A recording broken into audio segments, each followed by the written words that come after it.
You know the look, that squishy face, those deep wrinkles, that classic underbite. I mean, the English Bulldog is one of the most recognizable and, let's be honest, beloved dogs on the entire planet. But, behind that super charming look, there's a really complex and kind of contradictory story. So today, we're going to dive into what I'm calling the Bulldog Paradox. First things first, let's just get into why people absolutely adore them. I mean, it really comes down to their temperament. They have this reputation for being incredibly gentle, predictable, and sweet-natured. And that's exactly why they've become such an iconic family pet. They're brave, for sure, but they're also just huge softies. And hey, this isn't just a feeling people have. The numbers totally back it up. According to the American Kennel Club, the English Bulldog is right up there at number 5 on the list of most popular breeds in the US. People really, really love these dogs. But where did this gentle giant actually come from? And this is where we hit our first major paradox. The Bulldog's journey from a, ferocious fighter to a docile companion is one of the most dramatic origin stories in the entire dog world. It's pretty wild. So get this, way back in the Middle Ages, they were literally bred for the brutal sport of bull baiting.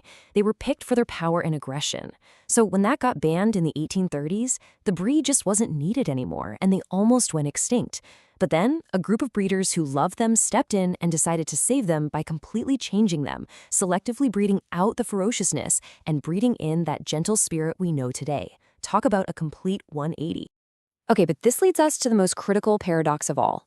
It's the one where those very physical traits we've bred into them, the ones we think are so cute, are directly tied to a whole list of serious health problems. And this really brings us to the central question we have to ask when we talk about the modern bulldog. What is the real cost of those adorable features? The answer? Well, it's complicated. And to be honest, it's pretty sobering. So, the key to understanding all of this is one single word: brachycephalic. It's just the scientific term for having a short head and snout. And while it gives them that famous pushed-in face we love, it also fundamentally changes their anatomy. This can cause a whole cascade of health problems, especially with breathing and just trying to stay cool. And that leads directly to a condition called BOS, which stands for Brachycephalic Obstructive Airway Syndrome.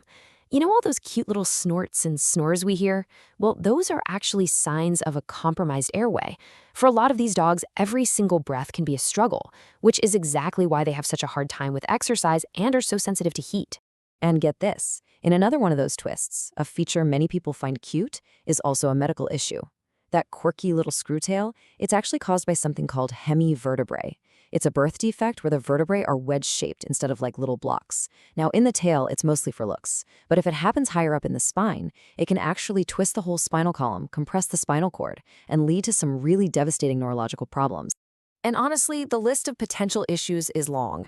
We're talking about joint problems like hip and elbow dysplasia, painful skin infections that can hide in those deep facial wrinkles, and a whole bunch of eye conditions. Because of their breathing issues, they are at an incredibly high risk for heat stroke. Even something routine like anesthesia is way more dangerous for them. And for a female bulldog, giving birth naturally is so risky that C-sections are almost standard procedure. So you might be thinking, okay, a low-energy couch potato. That sounds pretty easy. But this brings us to another one of those paradoxes. The bulldog is absolutely a low-endurance dog, but it requires a surprisingly high amount of daily maintenance. Yep, it's the classic low-endurance, high-maintenance situation. On one hand, yeah, they're perfectly happy with a short little walk, and they're definitely not built for running marathons or climbing stairs. But on the other hand, their daily care is pretty intensive. Those cute wrinkles? They need to be cleaned every single day. Their diet has to be super strict to prevent obesity, and they absolutely must have an air-conditioned home to avoid overheating. This is not a set-it-and-forget-it kind of dog. So if you're listening to all of this and you're prepared for the commitment, how does a bulldog even enter your life? Well, there are basically 2 main paths, and each one is a journey in itself. You can go through a responsible breeder, or you can adopt from a rescue. If you go the breeder route, it requires an incredible amount of work on their part. I mean, the first 2 weeks alone are just intensive, around-the-clock care, with puppies being fed every few hours. Then by week 3, their eyes are opening. By week 5, they're starting to play and learn those crucial social skills. It is a non-stop, hands-on process to raise a healthy, well-adjusted pup. Now, the rescue path is just as thorough, but with a totally different focus. It all starts with a super detailed application. From there, the rescue networks check everything. They'll call your references, maybe even your landlord. The whole point is to make sure that each and every bulldog gets matched with the perfect forever home for its unique needs and personality.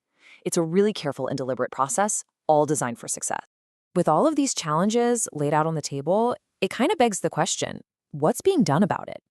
What's being done to create a healthier future for the bulldog? Well, the good news is the community that loves this breed is actively working on solutions. Major organizations are taking real concrete steps. The Kennel Club, for instance, now requires respiratory function tests for bulldogs to even compete at huge shows like Crofts. Over in the US, the Bulldog Club of America is all about educating the public, enforcing a strict code of ethics for breeders, and even celebrating those who prioritize health testing through special awards. And look, this isn't just some new reaction to recent criticism. As the Bulldog Club of America themselves say, their focus for more than 100 years has been on promoting the health and welfare of the breed. They really see themselves as guardians, trying to balance that breed standard with the actual well-being of the dogs. And all of this leaves us with a really powerful and maybe even uncomfortable question, right at the heart of this whole paradox. Can we, as people who admire this iconic breed, love it enough to support changes that might alter its famous appearance, all for the sake of giving it a healthier, happier future?